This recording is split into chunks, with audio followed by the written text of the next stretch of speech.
வாங்க எல்லாருக்கும் வணக்கம். நம்ம இன்றைக்கி என்ன ரெசிபி பார்க்க போகிறோம்னா, பொங்கல் வரப்போகுது. அது ரிலேட்டடான வெண்பொங்கலும் அதுக்கு சூப்பரான கிரேவியும் தான் செய்ய போகிறோம். என்னோடய சப்ஸ்கிரைபர் எல்லாருக்கும் ரொம்ப ரொம்ப நன்றி. இன்னும் 150 பேர் என்னோடய சேனலை சப்ஸ்கிரைப் பண்ணிட்டீங்கன்னா என்னோடய சேனல் எலிஜிபிலிட்டி ஆகிடும். அதனால் புதுசாக பார்க்குற எல்லோரும் தயவுசெய்து என்னோடய சேனலை சப்ஸ்கிரைப் பண்ணி எனக்கு சப்போர்ட் பண்ணுங்கள். வாங்க நம்ம இன்றைக்கி ரெசிபி எப்படி செய்யலான்னு பார்க்கலாம். அதுக்கு நான் ஒரு கிளாஸ் மீல் மேக்கரும் கிரவுண்ட் நட்டும் எடுத்து வச்சுருக்கிறேன். நிலக்கடலையும் அதை நல்லா வாஷ் பண்ணி நம்ம வேக வச்சு எடுத்துக்கலாம். நல்லா 2 to 3 டைம்ஸ் நல்லா வாஷ் பண்ணி எடுத்துக்கோங்க. இதை 4 to 5 விசில் வரலையும் நம்ம வேக வச்சுக்கலாம். உடனே வேக வைக்கிறதுனால நம்ம 4 to 5 விசில் கண்டிப்பாக வேக வைக்கணும். அப்போ தான் நல்லா வேகும்.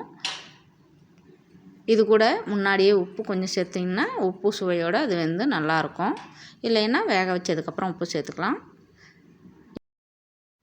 இப்போது மீல் மேக்கரை கொஞ்சமாக ஹீட் பண்ணால் போதும், சுட வச்சா போதும். அது அதிலேயே வெந்துடும். பாருங்கள், அது வெந்துடுச்சு நல்லா. அதுக்கப்புறம் இதை தண்ணியை வடிகட்டி நம்ம எடுத்துக்கலாம். நிறைய என்னோடய சேனலில் ஹெல்த்தி ரெசிபீஸ், குழந்தைங்களுக்கு ராகி கூழ், ராகி வடை, அதுமாரி தானியங்களில் எப்படி எல்லா ரெசிபியும் செஞ்சு என்னோடய சேனலில் போட்டிருக்கேன். மறக்காமல் போய் பாருங்கள்.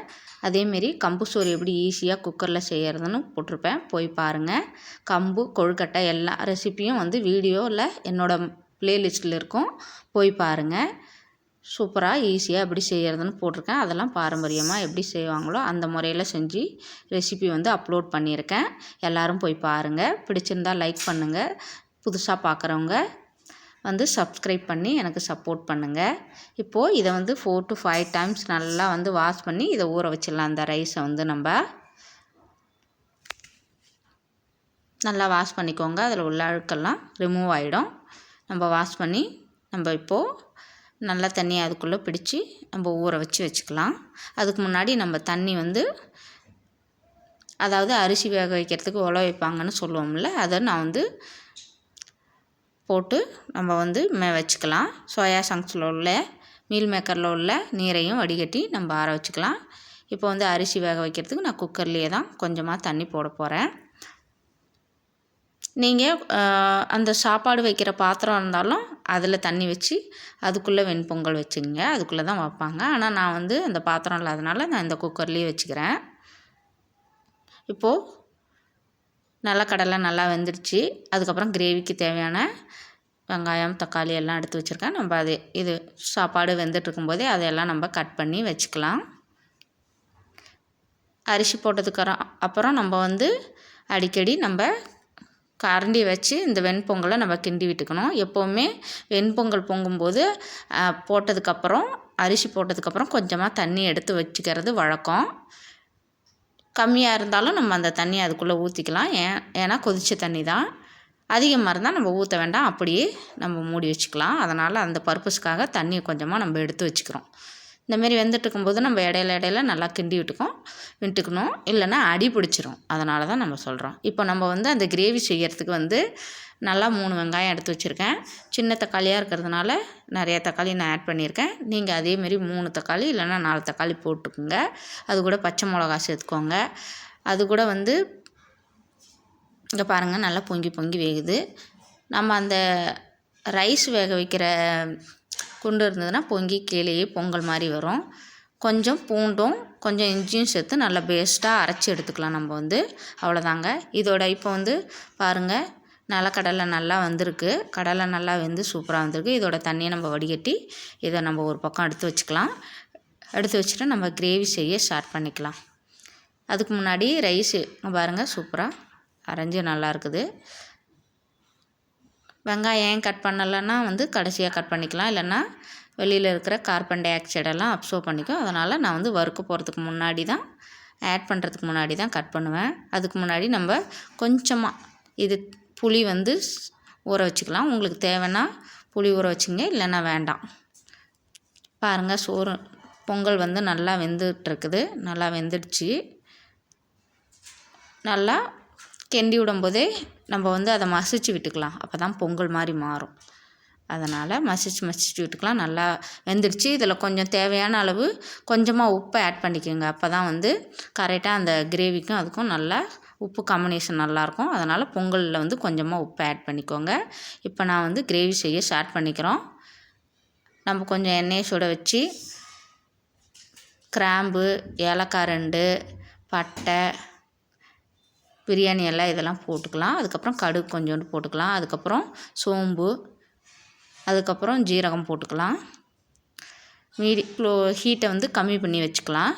கம்மி பண்ணி வச்சு நம்ம போட்டுக்கலாம். அதுக்கப்புறம் நறுக்கின 2 பச்சை மிளகா நறுக்கி சேர்த்துக்கலாம். பெருங்காயத்தூள் போட்டுக்கலாம் நம்ம. அதுக்கப்புறம் பொடி பொடியாக நறுக்கி வச்ச வெங்காயத்தை சேர்த்து நல்லா வதக்கிக்கலாம்.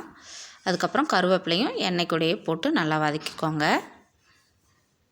இது ஓரளவு வதங்கின உடனே நம்ம என்ன பண்ணுறோன்னா தக்காளி நறுக்கி வச்சுருக்கோம்ல அதையும் சேர்த்து நல்லா பேஸ்ட் ஆகிற மாதிரி வதக்கிக்கலாம். தக்காளி இதெல்லாம் வேகிறதுக்கு கொஞ்சமாக நம்ம வந்து உப்பு சேர்த்து வறுத்துக்கலாம். நல்லா வேகட்டும். நல்லா வேகிறதுக்கு உப்பு கொஞ்சம் சேர்த்து நல்லா வறுத்துக்கலாம்.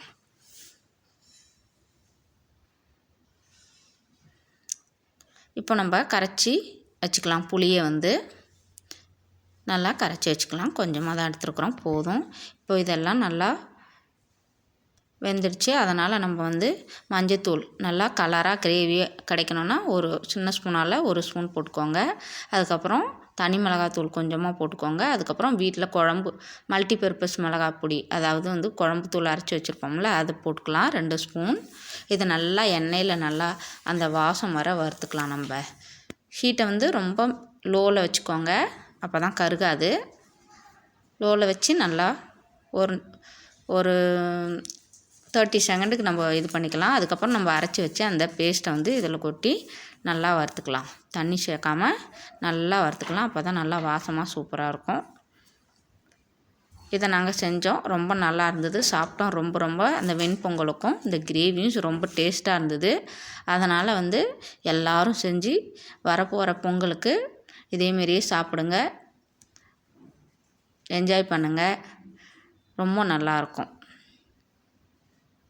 பாருங்கள், நான் இப்போ புளி கரைச்சி வச்சுருக்கிறத கொஞ்சமாக அதில் ஊற்றி நல்லா அந்த புளி டேஸ்ட்டு மாறுற வரலையும் நல்லா கொதிக்கட்டும். இந்த கிரேவி வந்து இப்போ நம்ம ஆஃப் பண்ணி வச்சுருந்தோம்ல, கெட்டியாக இருக்குது வெண்பொங்கல் வந்து நம்ம அப்பப்போ கிண்டி விடணும். அப்போ தான் நல்லா இது வந்து ஆற தான் வந்து இந்த வெண்பொங்கல் நல்லா கெட்டியாக வந்துட்டுருக்கும், கெட்டியாக மாறும். அதனால் அப்போக்கப்போ கரண்டி வச்சு நம்ம அதை கிண்டி விட்டுக்கலாம். அதுக்கப்புறம் வேக வச்ச மீல் மேக்கரும் வேக வச்ச நிலக்கடலையும் நம்ம சேர்த்துக்கலாம். சேர்த்து விட்டு நல்லா கிண்டி விட்டுக்கலாம். கிரேவி நல்லா கொதித்து ஆயிலெலாம் திரிஞ்சு வந்துச்சு. அந்த ஸ்டேஜில் வந்து நான் வந்து இதை 2ஐயும் சேர்க்குறேன். சேர்த்து நல்லா கிண்டி விட்டுட்டு உங்களுக்கு தேவையான அளவு இன்னும் கொஞ்சம் உப்பு போட்டுக்கோங்க. பார்த்துட்டு கொஞ்சம் கொஞ்சமாக உப்பு போட்டுக்கோங்க, நிறைய போட்டுறாதீங்க. கொஞ்சமாக தண்ணி ஊற்றிக்கோங்க. அப்போ தான் கெட்டியாக நல்லா கிரேவி நல்லா சூப்பராக அருமையாக நம்மளுக்கு கிடைக்கும். அதிகமாக தண்ணியாக சேர்க்காதீங்க, நல்லா இருக்காது. அதனால் கிரேவி பதத்துக்கு கொஞ்சமாக தண்ணி சேர்த்து நம்ம நல்லா கொதிக்க வச்சு எடுத்துக்கலாம். அவ்வளோதாங்க, நம்ம சேர்த்துட்டோம். நல்லா இது நல்லா கொதிக்கட்டும். கொதித்தோடனே நம்மளுக்கு ரெடி ஆகிடும்.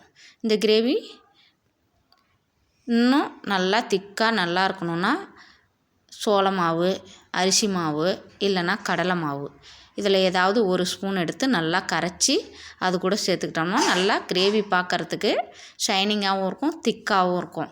அந்த என்ன சொல்கிறது, வீடியோலலாம் காமிக்கிறாங்கள்ல நல்லா பலன்னு இருக்கிற மாதிரி, அந்தமாரி நம்மளுக்கு தெரியும். சூப்பராக இருக்கும் பார்க்குறதுக்கு. பார்த்த உடனே சாப்பிட்ணும் போல் தோணும்ல, அந்தமாரி கலருக்கு நம்மளுக்கு அந்த கிரேவி கிடைக்கும். இந்த சோள மாவு, இந்த கடலை மாவு ஏதாவது ஒன்று வந்து கரைச்சி இதில் ஊற்றும்போது அந்தமாரி நம்மளுக்கு தெரியும், பார்க்குறக்கு நல்லா கலர்ஃபுல்லாக இருக்கும். அதுக்கப்புறம் காஞ்ச கொத்தமல்லி இருந்தது, அதை பொடி பண்ணி நான் சேர்த்துட்டேன். உங்கள்கிட்ட பச்சையாக இருந்ததுன்னா நீங்கள் சேர்த்துக்கோங்க. அவ்வளோதாங்க, கிரேவி சூப்பராக ரெடி ஆகிடுச்சு. பாருங்கள், நல்லா அருமையாக ரெடி ஆகிடுச்சு கிரேவி. பார்க்குறதுக்கே சூப்பராக இருக்குது, ரொம்ப டேஸ்ட்டாக இருந்தது. நாங்கள் எல்லாம் சாப்பிட்டோம் செஞ்சு. நீங்களும் பொங்கலுக்கு இதேமாரி கிரேவி செஞ்சு குடும்பத்தோடு சாப்பிட்டு எல்லாம் என்ஜாய் பண்ணுங்கள். எப்போவுமே பொங்கல் நம்ம செஞ்சு இந்தமாரி தான் குழி பண்ணி அதுக்கு இடையில தான் அந்த கிரேவியை ஊற்றி கொஞ்சம் கொஞ்சமாக அதை எடுத்து சாப்பிடும்போது ரொம்ப நல்லாயிருக்கும். அதனால் நான் பொங்கலில் சாப்பாடை எடுத்து பிளேட்டுக்குள்ளே வச்சுட்டு குழி பண்ணிவிட்டு அதுக்குள்ளே கிரேவி ஊற்ற போகிறேன். நீங்களும் அதேமாரியே செஞ்சுக்கோங்க, நல்லாயிருக்கும். ரொம்ப ரொம்ப அருமையாக டேஸ்ட்டாக இருந்துச்சு. நீங்களும் செஞ்சு சாப்பிடுங்க, எல்லோரும் செஞ்சு சாப்பிடுங்க. அவ்வளோதாங்க, சூப்பராக ரெடி ஆகிடுச்சி. இனி சாப்பிட பொங்கலுக்குன்னு இல்லைங்க, எப்போலாம் உங்களுக்கு இந்தமாரி காம்பினேஷனில் சாப்பிட்ணுன்னு தோணுதோ அப்போல்லாம் செஞ்சு சாப்பிடுங்க, ரொம்ப நல்லாயிருக்கும். இந்த வீடியோ பார்க்குற அனைவரும் பொங்கலுக்கு இந்த கிரேவி வச்சு இந்த வெண்பொங்கலோட சாப்பிடுங்க. வீடியோ பார்த்துட்டு மறக்காமல் சப்ஸ்கிரைப் பண்ணுங்கள். நிஜமாக இந்த வீடியோ பிடிச்சிருந்ததுன்னா லைக் பண்ணுங்கள், ஷேர் பண்ணுங்கள். பாய், டாட்டா, தேங்க்யூ.